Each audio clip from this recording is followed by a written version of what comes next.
जय श्री कृष्ण। राधे राधे। नमस्कार दोस्तों, आप सभी दोस्तों का दिन शुभ और मंगलमय हो। आप सभी पर भगवान श्री हरि विष्णु की कृपा सदा सर्वदा बनी रहे। आप सभी को पुत्रदा एकादशी की हार्दिक शुभकामनाएं। आज सावन मास के शुक्ल पक्ष की एकादशी तिथि है और इस एकादशी को पुत्रदा एकादशी के नाम से जाना जाता है। कुछ स्थानों पर इसे पुत्रदा ग्यारस के नाम से भी जाना जाता है। इस एकादशी का व्रत करने और कथा सुनने से देवतुल्य संतान की प्राप्ति होती है और मनुष्यों को वैकुंठ लोक मिलता है एवं तुलसी दल अर्पण करने से सब पाप नष्ट हो जाते हैं। तो आज मैं आप सभी को सुना रही हूँ पुत्रदा एकादशी की बड़ी ही दुर्लभ कथाएं। किंतु एक बात का विशेष ध्यान रखिएगा, इन कथाओं को पूरा अवश्य सुनिएगा। इन कथाओं को पूरा सुनने से ही समस्त मनोकामनाएं पूर्ण होती हैं। कथाओं को आधा अधूरा सुनने से पूर्ण फल प्राप्त नहीं होता है। तो आइए बड़ी ही श्रद्धा और प्रसन्न चित्त मन से इन कथाओं को सुनते हैं। एक बार कुंती पुत्र अर्जुन ने भगवान श्री कृष्ण जी से कहा कि हे माधव, एकादशी की कल्याणकारी और महापुण्यदायिनी कथाएं सुनकर मेरे आनंद की कोई सीमा नहीं है और मेरी जिज्ञासा तो बढ़ती ही जा रही है। हे कमल नयन, अब आप मुझे सावन माह के शुक्ल पक्ष की एकादशी की कथा सुनाने की कृपा करें। इस व्रत को करने से किस फल की प्राप्ति होती है और इस व्रत की विधि क्या है। तब भगवान श्री कृष्ण जी ने कहा कि हे अर्जुन, सावन मास के शुक्ल पक्ष की एकादशी की कथा के श्रवण मात्र से ही अनंत यज्ञ का फल प्राप्त होता है। हे पार्थ, द्वापर युग के आरंभ से ही महिष्मति नाम की एक नगरी थी। उस नगरी में महिजीत नाम का एक राजा राज्य करता था। वह पुत्रहीन था, इसीलिए वह सदा दुखी रहता था। उसे वह राज्य सुख और वैभव आदि कुछ भी बड़ा ही कष्टदायक प्रतीत होता था, क्योंकि पुत्र के बिना मनुष्य को इस लोक और परलोक दोनों में ही सुख नहीं मिलता है। राजा ने पुत्र प्राप्ति के बहुत उपाय किए, किंतु उसका हर उपाय निष्फल रहा। जैसे जैसे राजा महिजीत वृद्धा अवस्था की ओर बढ़ता जा रहा था, वैसे वैसे उसकी चिंता भी बढ़ती जा रही थी। एक दिन राजा ने अपनी सभा को संबोधित करते हुए कहा, ना तो मैंने अपने जीवन में कोई पाप किया है और न ही अन्याय पूर्वक प्रजा से धन एकत्रित किया है, न ही कभी प्रजा को कष्ट दिया है और न ही कभी देवता और ब्राह्मणों का निरादर किया है। मैंने प्रजा का सदैव अपने पुत्र की तरह ही पालन किया है, कभी किसी से ईर्ष्या भाव नहीं किया, सभी को एक समान समझा है। मेरे राज्य में कानून भी ऐसे नहीं है जो प्रजा में अनावश्यक डर उत्पन्न करे। इस प्रकार धर्म युक्त राज्य करने पर भी मैं इस समय अत्यंत कष्ट पा रहा हूँ। इसका क्या कारण है, मेरी समझ में तो कुछ भी नहीं आ रहा है। आप इस पर विचार करें कि इसका क्या कारण हो सकता है और क्या इस जीवन में मैं इस कष्ट से मुक्त हो पाऊंगा। राजा के इस कष्ट के निवारण के लिए मंत्री आदि वन को गए, ताकि वहां जाकर किसी ऋषि मुनि को राजा का दुख बताकर कोई समाधान पा सके। वन में जाकर उन्होंने श्रेष्ठ मुनियों के दर्शन किए। उस वन में वयोवृद्ध और धर्म के ज्ञाता महर्षि लोमस जी भी रहते थे।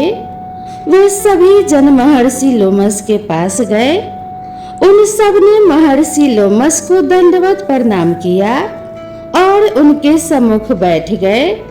महर्षि के दर्शन से सभी को बड़ी प्रसन्नता हुई और सबने महर्षि लोमस से प्रार्थना करते हुए कहा कि हे देव, हमारे अहोभाग्य कि हमें आपके दर्शनों का सौभाग्य प्राप्त हुआ है। मंत्री की बात सुनकर लोमस ऋषि जी ने कहा कि हे मंत्रीगण, आप लोगों की विनम्रता और सद्व्यवहार से मैं अति प्रसन्न हूँ।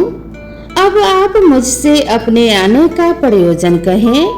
मैं आपके कार्य को अपने सामर्थ्य के अनुसार अवश्य ही करूँगा, क्योंकि हमारा शरीर ही परोपकार के लिए बना है।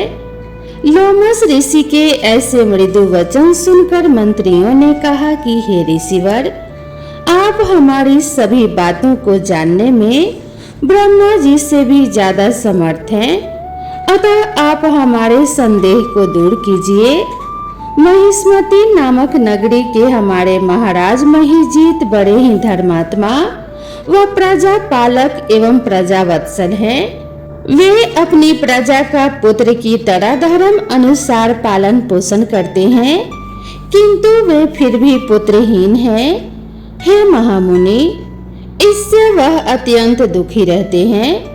हम लोग उनकी प्रजा में हैं और हम भी उनके दुख से दुखी हो रहे हैं, क्योंकि प्रजा का यह कर्तव्य है कि राजा के सुख में सुख माने और दुख में दुख।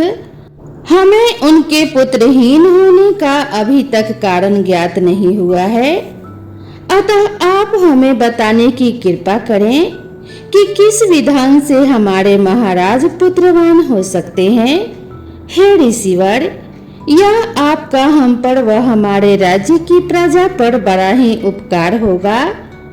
ऐसी करुण प्रार्थना सुनकर लोमस ऋषि ने नेत्र बंद करके राजा के पूर्व जन्मों पर विचार करने का निश्चय किया और नेत्र बंद करके पता लगाने लगे कि राजा के पूर्व जन्म के कर्म कैसे हैं। कुछ पलों बाद उन्होंने विचार करके कहा कि हे भद्रजनों, यह राजा पिछले जन्म में अत्यंत उदंड था तथा बुरे कर्म किया करता था। उस जन्म में यह एक गांव से दूसरे गांव में घूमा करता था। एक बार ज्येष्ठ मास के शुक्ल पक्ष की एकादशी के दिन की बात है। यह 2 दिन से भूखा था। दोपहर के समय एक जलाशय पर जल पीने गया। उस स्थान पर उस समय ब्याई हुई एक गाय जल पी रही थी। राजा ने उसको प्यासा ही भगा दिया और स्वयं जल पीने लगा। हे श्रेष्ठ पुरुषों, इसीलिए राजा को इस जन्म में यह कष्ट भोगने पड़ रहे हैं। एकादशी के दिन भूखा रहने का फल यह हुआ कि इस जन्म में यह राजा है और प्यासी गाय को जलाशय से भगाने के कारण ही पुत्रहीन है। यह जान सभी सभासद प्रार्थना करते हुए बोले कि हे ऋषि श्रेष्ठ, शास्त्रों में ऐसा लिखा है कि पुण्य से पाप नष्ट हो जाते हैं, अतः कृपा करके आप हमें कोई ऐसा उपाय बताइए जिससे हमारे राजा के पूर्व जन्म के पाप नष्ट हो जाएं और उन्हें पुत्र रत्न की प्राप्ति हो। सभासदों की प्रार्थना सुनकर लोमस मुनि ने कहा, यदि तुम सब श्रावण मास के शुक्ल पक्ष की पुत्रदा एकादशी का व्रत और रात्रि जागरण करो और उस व्रत का फल राजा के निमित्त दान कर दो, तो तुम्हारे राजा के यहाँ पुत्र अवश्य उत्पन्न होगा। तत्पश्चात राजा के सभी कष्टों का नाश हो जाएगा। इस उपाय को जानकर मंत्री सहित सभी ने महर्षि को कोटि कोटि धन्यवाद दिया तथा उनका आशीर्वाद लेकर अपने राज्य में लौट आए। तदुपरांत उन्होंने लोमस ऋषि की आज्ञा के अनुसार पुत्रदा एकादशी का विधि विधान पूर्वक उपवास किया और द्वादशी को उसका फल राजा को दे दिया। इस पुण्य के प्रभाव से रानी ने गर्भ धारण किया और 9 माह के पश्चात एक अत्यंत तेजस्वी पुत्र को जन्म दिया। हे पांडु पुत्र, इसीलिए इस एकादशी का नाम पुत्रदा पड़ा। पुत्र की इच्छा रखने वाले मनुष्य को विधान पूर्वक सावन मास के शुक्ल पक्ष की एकादशी का व्रत एवं उपवास करना चाहिए। इस व्रत के प्रभाव से इस लोक में सुख और परलोक में स्वर्ग की प्राप्ति होती है। आगे भगवान श्री कृष्ण बोले कि हे अर्जुन, पाप कर्म करते समय मनुष्य यह नहीं सोचता कि वह क्या कर रहा है, परंतु शास्त्रों में विदित होता है कि मनुष्य का छोटे से छोटा पाप भी उससे भयंकर दुख भोगने को विवश कर देता है। प्राणी को चाहिए कि भगवान के प्रति पूरी श्रद्धा व भक्ति रखे और यह बात सदैव याद रखे कि किसी के दिल को दुखाने से बड़ा पाप दुनिया में कोई दूसरा नहीं है। तो एक बार प्रेम से बोलिए जय श्री राधा कृष्ण भगवान की जय, भगवान विष्णु और माता लक्ष्मी की जय। अब आइए तुलसी माता की कथा को सुनते हैं। कहते हैं कि तुलसी माता की कथा को सुनने से ही एकादशी व्रत का कथा पूर्ण माना जाता है और सभी मनोकामनाओं की पूर्ति होती है। सावर्णी मुनि की पुत्री तुलसी अपूर्व सुंदरी थी। उनकी इच्छा थी कि उनका विवाह भगवान नारायण के साथ हो। इसके लिए उन्होंने नारायण पर्वत की घाटी में स्थित बद्री वन में घोर तपस्या की। दीर्घ काल तक तपस्या करने के उपरांत ब्रह्मा जी ने प्रसन्न होकर दर्शन दिया और वरदान मांगने को कहा। तुलसी जी ने कहा कि हे सृष्टिकर्ता ब्रह्मदेव, आप तो अंतर्यामी हैं, सबके मन की बात जानते हैं। फिर भी मैं अपनी इच्छा आपसे बताती हूँ। मैं चाहती हूँ कि भगवान श्री नारायण मुझे पति रूप में मिले। ब्रह्मा जी ने कहा, तुम्हारा अभीष्ट तुम्हें अवश्य मिलेगा। अपने पूर्व जन्म में किसी अपराध के कारण तुम्हें श्राप मिला है। इसी प्रकार भगवान श्री नारायण के एक पार्षद को भी दानव कुल में जन्म लेने का श्राप मिला है। दानव कुल में जन्म लेने के बाद भी उसमें नारायण का अंश विद्यमान रहेगा। इसीलिए इस जन्म में पूर्व जन्म के पाप के शमन के लिए संपूर्ण नारायण तो नहीं मिलेंगे, लेकिन नारायण के अंश से युक्त दानव कुल जन्म उस श्रापग्रस्त पार्षद से तुम्हारा विवाह अवश्य होगा। शाप मुक्त होने पर भगवान श्री नारायण सदा सर्वदा के लिए तुम्हारे पति हो जाएंगे। तुलसी ने ब्रह्मा के इस वर को स्वीकार किया, क्योंकि मानव कुल में जन्म होने के कारण उस मायावी भोग को तो भोगना ही था। तुलसी बद्री वन में ही रहने लगी। नारायण का वह पार्षद दानव कुल में जलंधर के नाम से पैदा हुआ था। कुछ दिनों बाद वह भ्रमण करता हुआ बद्री वन में आया। यहाँ तुलसी को देखते ही वह उस पर मंत्र मुग्ध हो गया। तुलसी के सामने उसने अपने विवाह का प्रस्ताव रखा। इतने में ही महाब्रह्मा जी वहां आ गए और तुलसी से कहा कि हे तुलसी, जलंधर को देखो, कैसा देवोप उसका स्वरूप है। दानव कुल में जन्म लेने के बाद भी लगता है जैसे इसके शरीर में नारायण का वास हो। तुम प्रस्ताव को सहर्ष स्वीकार कर लो। तुलसी को भी लगा कि उसकी तपस्या पूर्ण हुई और उसे इच्छित फल मिला है। जलंधर के साथ उसका गंधर्व विवाह हो गया और वह जलंधर के साथ उसके महल में पत्नी बनकर आ गई।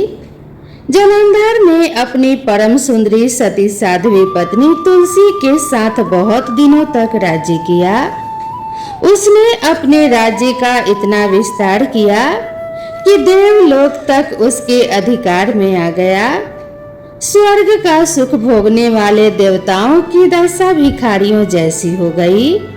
जलंधर किसी को कष्ट नहीं देता था, पर अधिकार और राज्य छिन जाने से सारे देवता मिलकर ब्रह्मा और विष्णु जी की सभा में गए तथा अपनी विपत्ति कह सुनाई।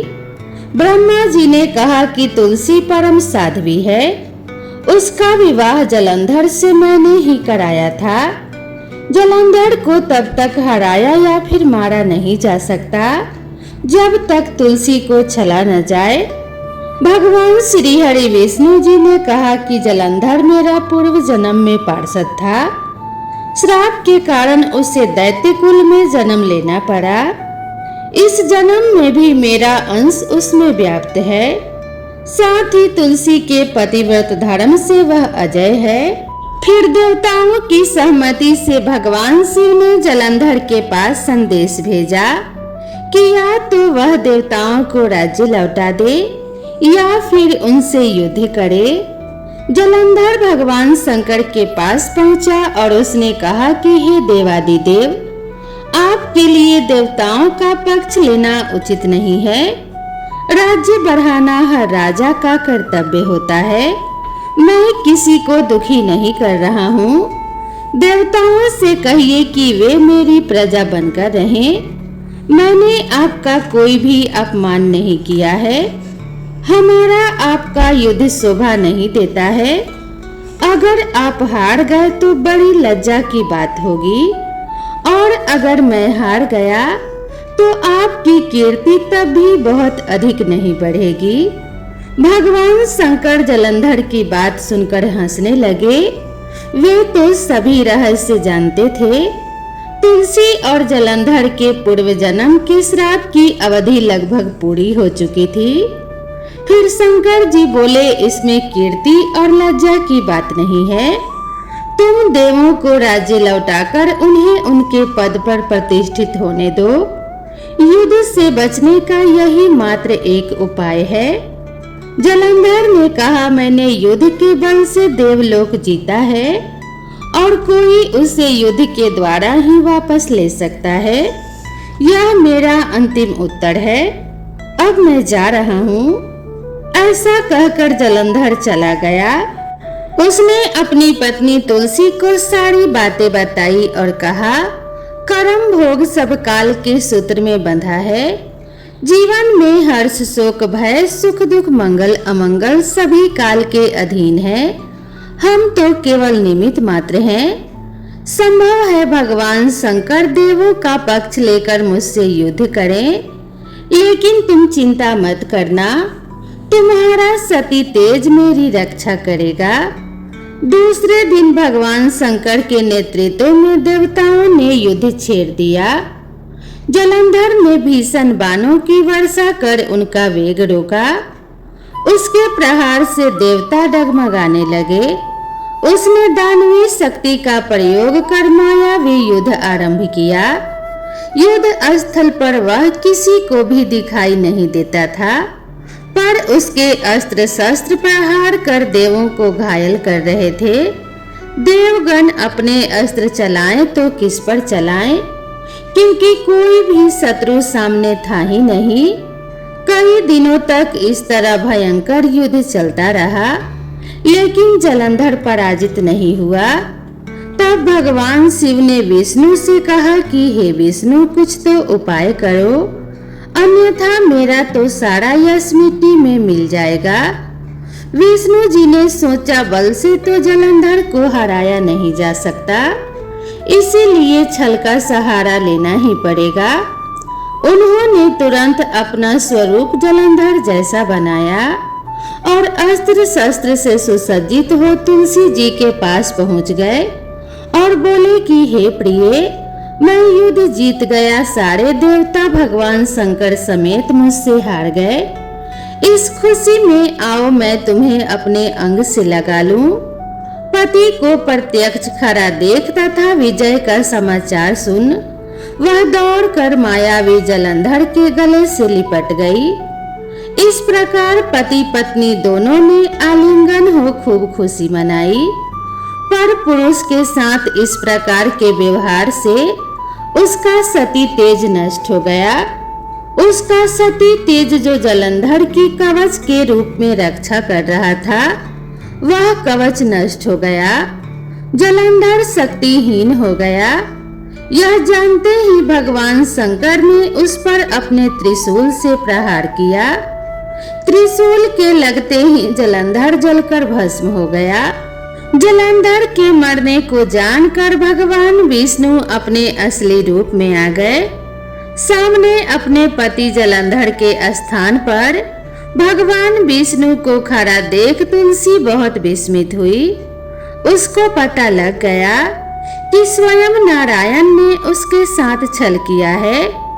क्रोध में आकर तुलसी जी ने श्राप दिया और भगवान विष्णु से कहने लगी, एक सती स्त्री का सतीत्व भंग करने के अपराध में तुम हृदयहीन पत्थर हो जाओ। विष्णु जी ने तुलसी के श्राप को सिरोधार्य कर कहा कि हे देवी, तुम्हारे तथा जलंधर के कल्याण के लिए मुझे ऐसा करना पड़ा। तुम दोनों को श्राप मुक्त करना था। तुम भी अब अपना शरीर त्याग कर तुलसी विधवा के रूप में जन्म लोगी और मेरी पूजा तुलसी दल से होगी। मैं शालिग्राम पत्थर बनूंगा और मेरे शीश पर तुम आदर से विराजमान होगी। तुम्हारे पति के हड्डियों के चूर्ण से शंख की उत्पत्ति होगी। उस शंख के ध्वनि से देवताओं तथा मेरी पूजा आराधना होगी। जहाँ शंख ध्वनि होगी वहाँ मंगल में मैं विराजमान रहूंगा। तुमने पूर्व जन्म में बद्री वन में मुझे पाने के लिए बड़ी तपस्या की थी।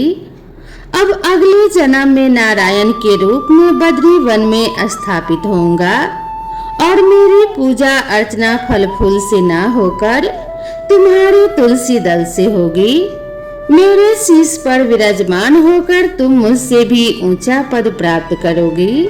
तो प्रेम से बोलिए लक्ष्मी नारायण भगवान की जय। बोलिए श्री तुलसी शालिग्राम जी की जय। अब आइए सुनते हैं एकादशी माता की कथा। एकादशी माता की कथा को सुनने से संपूर्ण फल की प्राप्ति होती है। एक बार एक बूढ़ी माँ ने एकादशी का व्रत रखा। बड़ा ही भक्ति भाव से पूजा अर्चना की। उन्हें वृद्धा अवस्था में क्या बाधा थी। वे तो अपने पुत्र पौत्रों की सुख सुविधा के लिए व्रत रखने लगी थी। वे दिन भर तो जरा कठोर मन करके अपनी प्यास को रोके रहीं। दिन में पूजा पाठ किया, कथा सुनी और पंडित जी को मिट्टी के पात्र में भरकर पानी और ऋतु फलदान में दिए। दोना भर भर के भूरा शक्कर वितरण किया। उन्हें गर्मी के कारण बहुत बेचैनी हो रही थी। इस कारण से बड़ी देर तक पानी में पड़ी रही और पानी में कुल्ला करती रही। अपना मुंह बार बार धोती रही। तब कहीं जाकर उन्हें थोड़ा बहुत धैर्य बंध पाया। धूप तो तेज पड़ ही रही थी। इसी कारण बार बार मुंह सूख रहा था। बूढ़ी माँ बहुत बेचैन हो रही थी, क्योंकि एक तो बुढ़ापा और दूसरा यह भयंकर गर्मी। वृद्धा अवस्था की स्थिति तो कुछ दूसरी ही प्रकार की होती है। जैसे जैसे रोधों के दिन कट पाया, अब पहाड़ सी रात सामने थी। उसका कटना बड़ा ही कठिन दिखाई दे रहा था। खटिया पर पड़ी बूढ़ी माई को शांति नहीं मिल रही थी और वे बार बार करवट बदल रही थी। अनेक बार वे बाहर जाती और भीतर आती। उन्हें घर के अंदर शांति नहीं थी। वे पड़ी पड़ी एकादशी माता का स्मरण करती रही। वे कहती रही कि हे एकादशी माता, आप मेरी लाज रखना। आप ही मुझे शक्ति देना, जिससे मैं भली भांति आपका व्रत कर सकूं और यह पहाड़ सी रात शांति पूर्वक व्यतीत हो सके। प्यास के कारण बूढ़ी माँ को बेचैनी तो हो ही रही थी। उन्होंने धैर्य रखने का बहुत प्रयास किया, किंतु सहनशीलता की सीमा टूट गई और वे घबराकर एकदम चिल्ला पड़ी। बोली कि बचाओ बचाओ। अम्मा का चिल्लाना सुनकर परिवार भर के नर नारी, बच्चे और पड़ोसी एकत्रित हो गए और बूढ़ी अम्मा की खटिया के समीप पहुंच गए। सबने पूछा कि अम्मा जी, आपको क्या हुआ? आप क्यों चिल्ला रही हैं? आप इस वृद्धा अवस्था में यह कठिन व्रत क्यों कर रही हैं? अम्मा जी शक्ति से ही भक्ति होती है। थोड़ी ही देर में वे फिर से बोली कि अरे हमारे तो प्राण ही निकले जा रहे हैं, मेरी छाती पर ठंडे पानी का घड़ा रख दो। नातियों ने दादी की छाती पर ठंडे पानी का पात्र रख दिया। तब कहीं जाकर उन्हें थोड़ा बहुत आराम मिला और थोड़ी देर के लिए उन्होंने अपनी आंखें बंद कर ली। एकादशी माता ने सोचा कि यह बूढ़ी अम्मा तो बहुत कठोर है, जरा जाकर उसकी परीक्षा लेनी चाहिए। वे आधी रात को मुर्गा बनकर टर्राने लगी। मुर्गा की आवाज सुनकर दादी जल्दी से उठी और बाहर जाकर आसमान की ओर देखा, किंतु आसमान में कहीं उन्हें प्रातःकालीन तारा दिखाई नहीं दिया। वे सोचने लगी कि यह मुर्गा क्यों और कैसे बोल गया। उन्हें तो प्यास लग ही रही थी। थोड़ा बहुत उनका मन विचलित भी होने लगा था, किंतु अंत में उन्होंने दृढ़ निश्चय किया कि अब मैं व्रत को पूर्ण करके ही छोड़ूंगी, चाहे भले ही मेरे प्राण निकल जाएं। यह सोचकर वे खटिया पर शिथिल होकर लेट गईं। थोड़ी ही देर में एकादशी माता ने उनकी फिर से परीक्षा लेनी चाहिए। एक छोटी सी बालिका एक गिलास में शरबत लेकर उनके सिरहाने खड़ी हो गई और जोर से बोली कि दादी जी सवेरा हो गया है, आप हाथ मुंह धोकर शरबत पी लीजिए। पहले तो शरबत का गिलास देखकर उनका मन ललचा गया, किंतु अचानक व्रत का स्मरण हो आया और उन्होंने सोचा कि मैं किसी भी प्रकार से अभी शरबत नहीं पी सकती और वे शांति पूर्वक अपनी खटिया पर लेट गई। फिर थोड़ी ही देर में उन्हें ऐसा लगा जैसे किसी ने उन्हें पानी के कुएं में पटक दिया हो। वे बड़ी देर तक उस कुएं में हाथ पांव मारती रही और चिल्लाती रही, किंतु उन्होंने अपने मुंह में एक बूंद पानी भी जाने नहीं दिया। वे दृढ़ता पूर्वक अपने व्रत का पालन करती रही। थोड़ी ही देर में न जाने कहां से सामने आग जलने लगी, जिससे भारी गर्मी बढ़ने लगी और प्यास के कारण प्राण निकलने लगे, किंतु बूढ़ी अम्मा का कुछ भी नहीं बिगाड़ पाया। वे जहां की तहां मुस्कुराती हुई सी बैठी रही। थोड़ी ही देर में बाहर प्रकाश दिखाई देने लगा। ऐसा लगा कि जैसे सवेरा हो गया हो। बूढ़ी अम्मा ने जब बाहर निकलकर देखा तो समझ गई कि अभी सवेरा होने में 3-4 घंटे की देरी है। यह जानकर वे शांति पूर्वक इधर उधर घूमने फिरने लगी। एकादशी माता यह बात अच्छी तरह से समझ गई कि यह बूढ़ी अम्मा किसी भी प्रकार से अपने व्रत से नहीं टल सकती है। वे उनके सत्य व्रत को अच्छी तरह से समझ गई। सवेरा होते ही बूढ़ी माता ने स्नान किया, भगवान का पूजन पाठ किया, एकादशी माता की कथा सुनी, ब्राह्मणों को दक्षिणा देकर भोजन कराया। तब कहीं उन्होंने जल ग्रहण किया। कन्याओं को भोजन कराने के बाद अम्मा ने स्वयं भोजन किया। उस श्रेष्ठ व्रत के प्रताप से बूढ़ी अम्मा की आयु में वृद्धि हो गई। उनका घर परिवार हरा भरा हो गया। घर में अब उनके कोई अभाव नहीं रहा। वे हर तरह के सुख संसाधनों से संपन्न हो गई। नाती नातिन से उनका घर भर गया और वे उसी दिन से 12 महीने की एकादशी का व्रत करने लगी। एकादशी माता के व्रत के प्रताप से इस संसार में हर प्रकार के सुख को भोग कर अंत में वैकुंठ धाम को चली गई। जैसे एकादशी माता ने बूढ़ी माता और उनके परिवार को हरा भरा किया, ऐसे ही एकादशी माता हम सभी की मनोकामनाएं को पूर्ण करें। तो प्रेम से बोलिए श्री लक्ष्मी नारायण भगवान की जय। बोलिए एकादशी माता की जय। अब आइए अंत में श्रवण करते हैं घर में सुख समृद्धि बनाए रखने वाली माता लक्ष्मी की कथा। बनारस में एक बड़े धनवान सेठ रहते थे। वह विष्णु भगवान के परम भक्त थे और हमेशा सच बोला करते थे। एक बार जब भगवान सेठ जी की प्रशंसा कर रहे थे, तभी माँ लक्ष्मी ने कहा कि हे स्वामी, आप इस सेठ की इतनी प्रशंसा किया करते हैं, तो क्यों ना आज उसकी परीक्षा ली जाए और जाना जाए कि क्या वह सचमुच इसके लायक है या नहीं। भगवान बोले कि ठीक है, अभी सेठ गहरी निद्रा में है, आप उसके स्वप्न में जाएं और उसकी परीक्षा ले लें। अगले ही क्षण सेठ जी को एक स्वप्न आया। स्वप्न में धन की देवी माता लक्ष्मी उनके सामने आई और बोली कि हे राजन, मैं धन की देवी लक्ष्मी हूँ। सेठ जी को अपनी आंखों पर विश्वास नहीं हुआ और वे बोले कि हे माता, आपने साक्षात अपने दर्शन देकर मेरा जीवन धन्य कर दिया। बताइए मैं आपकी क्या सेवा कर सकती हूँ।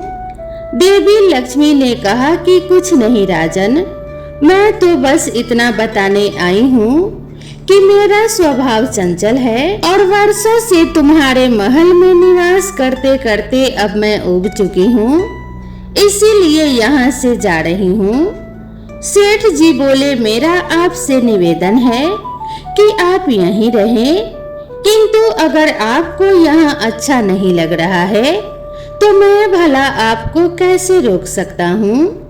सेठ ने कहा कि हे माँ, आप अपनी इच्छा अनुसार जहाँ चाहे जा सकती हैं। तत्पश्चात देवी लक्ष्मी उसके घर से चली गई। थोड़ी देर बाद माता लक्ष्मी रूप बदलकर पुनः सेठ के स्वप्न में यश के रूप में आई और बोली, सेठ जी मुझे पहचान रहे हो कि मैं कौन हूँ। सेठ ने कहा, नहीं महोदय, मैंने आपको नहीं पहचाना। यश ने बोला, मैं यश हूँ, मैं ही तेरी कीर्ति और प्रसिद्धि का कारण हूँ, लेकिन अब मैं तुम्हारे साथ रहना नहीं चाहता क्योंकि माँ लक्ष्मी यहाँ से चली गई है, इसीलिए मेरा भी यहाँ कोई काम नहीं। सेठ ने बोला कि ठीक है, यदि आप जाना भी चाहते हैं तो यही सही। सेठ जी अभी भी स्वप्न में ही थे और उन्होंने देखा कि वह दरिद्र हो गए हैं और धीरे धीरे उनके सारे रिश्तेदार व मित्र सभी उनसे दूर हो गए हैं। यहाँ तक कि जो लोग उनका गुणगान किया करते थे वो अब भी उनकी बुराई करने लगे हैं। कुछ और समय बीतने पर माँ लक्ष्मी धर्म का रूप धारण कर पुनः सेठ के स्वप्न में आई और बोली कि हे सेठ, मैं धर्म हूँ। माँ लक्ष्मी और यश के जाने के बाद मैं भी इस दरिद्रता में तुम्हारा साथ नहीं दे सकता, इसीलिए मैं भी जा रहा हूँ। फिर सेठ जी ने कहा, जैसी आपकी इच्छा। सेठ ने उत्तर दिया और धर्म भी वहां से चला गया। कुछ समय और बीत जाने पर माँ लक्ष्मी सत्य के रूप में स्वप्न में प्रकट हुई और बोली कि हे सेठ, मैं सत्य हूँ। लक्ष्मी, यश और धर्म के जाने के बाद अब मैं भी यहाँ से जाना चाहता हूँ। ऐसा सुनकर सेठ जी ने तुरंत सत्य के पांव पकड़ लिए और बोले कि हे महाराज, मैं आपको नहीं जाने दूंगा। भले ही सब मेरा साथ छोड़ दें, मुझे त्याग दें, पर कृपया करके आप ऐसा मत करिए। सत्य के बिना मैं एक क्षण भी नहीं रह सकता। यदि आप चले जाएंगे तो मैं तत्काल ही अपने प्राण त्याग दूंगा। सेठ की ऐसी बातें सुनकर सत्य ने कहा, लेकिन तुमने बाकी तीनों को बड़ी आसानी से जाने दिया, उन्हें क्यों नहीं रोका? सेठ जी बोले, मेरे लिए तो वे तीनों भी बहुत महत्व रखते हैं, लेकिन उन तीनों के बिना भी मैं भगवान के नाम का जाप करते हुए उद्देश्य पूर्ण जीवन जी सकता हूँ। परंतु यदि आप चले गए तो मेरे जीवन में झूठ प्रवेश कर जाएगा और मेरी वाणी अशुद्ध हो जाएगी। भला ऐसी वाणी से मैं अपने भगवान की वंदना कैसे कर सकूंगा? मैं तो किसी भी कीमत पर आपके बिना नहीं रह सकता। सेठ जी का उत्तर सुन सत्य प्रसन्न हो गया और उसने कहा, तुम्हारी अटूट भक्ति ने मुझे यहाँ रुकने पर विवश कर दिया है और अब मैं यहाँ से कभी नहीं जाऊंगा। ऐसा कहते हुए सत्य अंतर ध्यान हो गया। सेठ जी अभी भी निद्रा में ही थे। थोड़ी देर बाद स्वप्न में धर्म वापस आया और बोला, मैं अब तुम्हारे पास ही रहूंगा क्योंकि यहाँ सत्य का निवास है। फिर क्या था? सेठ जी ने प्रसन्नता पूर्वक धर्म का स्वागत किया। उसके तुरंत बाद यश भी लौट आया और बोला कि हे सेठ, जहाँ सत्य और धर्म है वहाँ यश स्वतः ही आ जाता है। इसीलिए अब मैं भी तुम्हारे साथ ही रहूंगा। सेठ जी ने यश की आव भगत की और अंत में माँ लक्ष्मी आई। उन्हें देखते ही सेठ जी नतमस्तक होकर बोले कि हे देवी, क्या आप भी पुनः मुझ पर कृपा करेंगी? देवी लक्ष्मी ने कहा कि अवश्य राजन, जहाँ सत्य धर्म और यश हो वहाँ मेरा वास तो निश्चित ही है।